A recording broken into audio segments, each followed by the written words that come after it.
Enfin, nous avons reçu la confirmation de nos suppositions selon lesquelles les mercenaires russes du groupe Wagner et d'autres gentilshommes de fortune, ainsi que les apprentis à temps partiel du cuisinier Poutine, seraient libérés de Libye d'un commun accord. Apparemment, la dernière conversation téléphonique entre Erdogan et Poutine portait sur les conditions de la retraite, et Erdogan a donné cette fois, mais comme le montre le déroulement des événements, c'était la durée totale pour l'ensemble du groupe de choc, et pas seulement la partie de celui-ci qui se trouvait à la base de Tarquin. Pendant la journée, des informations ont indiqué que les Haftar et Wagner partaient non seulement de Tarin, mais aussi du sud de Tripoli. Il y en avait trop. Lundi soir, les observateurs de Bani Wali ont déjà dénombré 52 vols de transport aérien, principalement exportés par le personnel du groupe.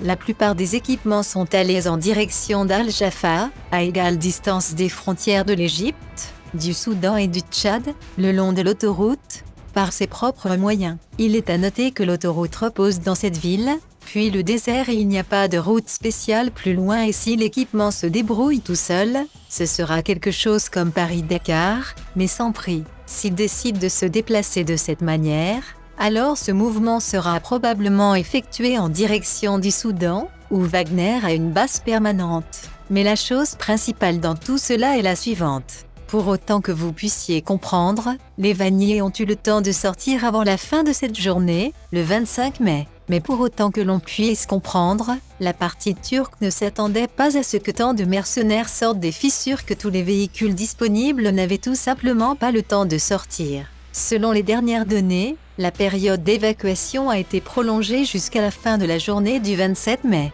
De plus, le retrait doit prendre fin à la fois de Taruna et du secteur au sud de Tripoli. Autrement dit, l'ensemble du groupe, en pleine force, sera évacué. Quoi d'autre est intéressant? La direction de l'évacuation. Comme vous le savez, Haftar a creusé dans l'est du pays et selon la logique des choses, on pourrait s'attendre à ce que l'évacuation se fasse en direction de Tobrouk ou quelque part là-bas. Mais rien de tel, toute cette armée est allée dans une direction complètement différente. Les conclusions se suggèrent. Et un autre point, déjà un plan purement psychologique. Les forces gouvernementales nettoient le territoire laissé par les vanniers et continuent de trouver des entrepôts d'armes et de munitions et plus encore. Apparemment, les Russes ont été soumis à la condition de ne pas décider d'organiser des feux d'artifice dans la ville. En conséquence, ils ont jeté des montagnes d'armes, mais il s'est avéré qu'ils ont été forcés d'accepter les conditions, car ils étaient assez densément creusés dans le sud de Tripoli. Cela découle du fait que le deuxième cadavre d'un soldat Wagner a été découvert. Ils ont essayé d'empêcher cela et ont pris les cadavres avec eux.